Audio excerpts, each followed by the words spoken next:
Hello friends, welcome to our channel and welcome to the concept of the day.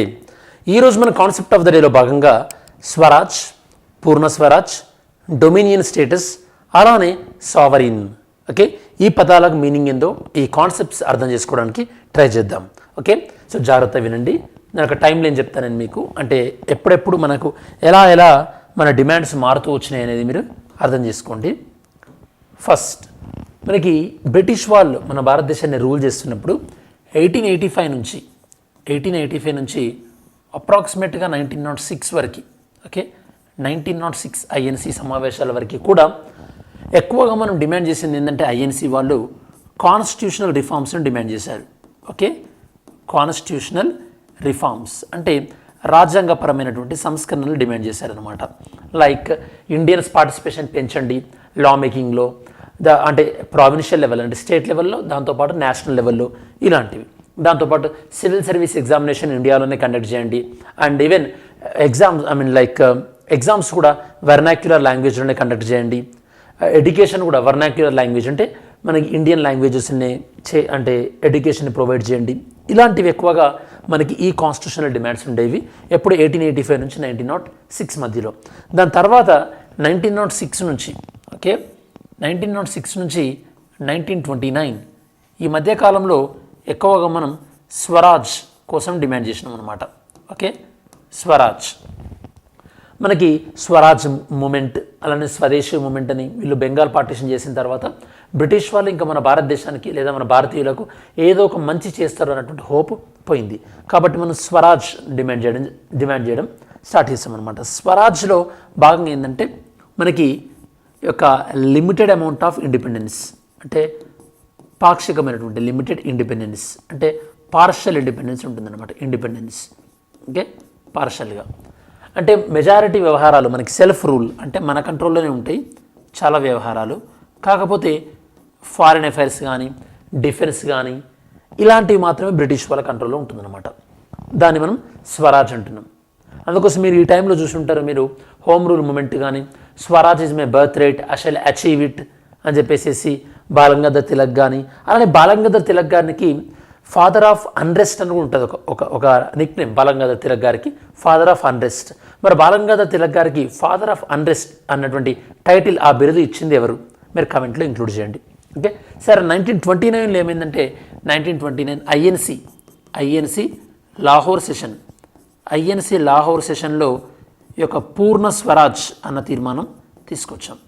పూర్ణ స్వరాజ్ అంటే మనకి complete independence అంటనమాట. అంటే ఇది మనకి partial independence, అంటే ఇంటర్నల్గానే ఇండిపెండెన్స్, ఎక్స్టర్నల్గా ఇండిపెండెన్స్ ఉండదు. ఇక్కడ మనకి ఇంటర్నల్ ఇండిపెండెన్స్, ఎక్స్టర్నల్ ఇండిపెండెన్స్, అంటే కంప్లీట్గా ఇండిపెండెన్స్ కావాలి అని మనం డిమాండ్ చేసినాం. పూర్ణ స్వరాజ్ 1929. మీకు గుర్తుంటే ఈ లాహోర్ సమావేశానికి అధ్యక్షత వహించింది ఎవరో ఆన్సర్ చేయండి. ఓకే, ఇది పూర్ణ స్వరాజ్. ఇప్పటివరకు మనం ఏం మాట్లాడుకున్నాం?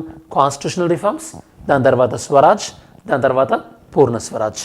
ఓకే, ఈ పూర్ణ స్వరాజ్ కూడా మనం డిమాండ్ చేయడానికి రీజన్ ఏంటంటే, వీళ్ళు సైమన్ కమిషన్లో మన ఇండియన్స్ని అసలే లేకుండా ఉండడం, అలానే మనం తయారు చేసినటువంటి నెహ్రూ రిపోర్ట్ని కంప్లీట్గా రిజెక్ట్ చేయడం, దానివల్ల మన వాళ్ళ కోపం వచ్చి మనకి కంప్లీట్గా ఇండిపెండెన్స్ కావాలన్నారు.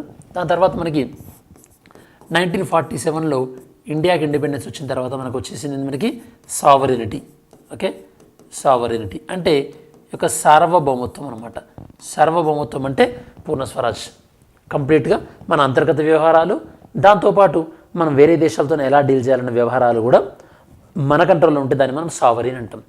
మనము తర్వాత రోజులలో కామన్వెల్త్లో కూడా జాయిన్ అయినాం. మీకు గుర్తుంటే కామన్వెల్త్లో జాయిన్ అయినప్పుడు మన సావరీనిటీకి డిస్టర్బ్ కాదు అన్న తర్వాతనే మనం కామన్వెల్త్లో జాయిన్ అయినాం. అదే ఆస్ట్రేలియా లాంటి కొన్ని దేశాలు ఏం చేసినాయంటే, వాటికి ఇండిపెండెన్స్ వచ్చింది, కాకపోతే ఇండిపెండెన్స్ వచ్చినప్పటికీ కూడా వాళ్ళు ఈ యొక్క బ్రిటిష్ రాజును కానీ బ్రిటిష్ రాణిని కానీ వాళ్ళ హెడ్గా కన్సిడర్ చేశారు. అట్లాంటి దేశాలు ఏమంటారంటే మనం డొమినియన్, అట్లాంటి దేశాన్ని మనం డొమినియన్ స్టేటస్ అంటాం.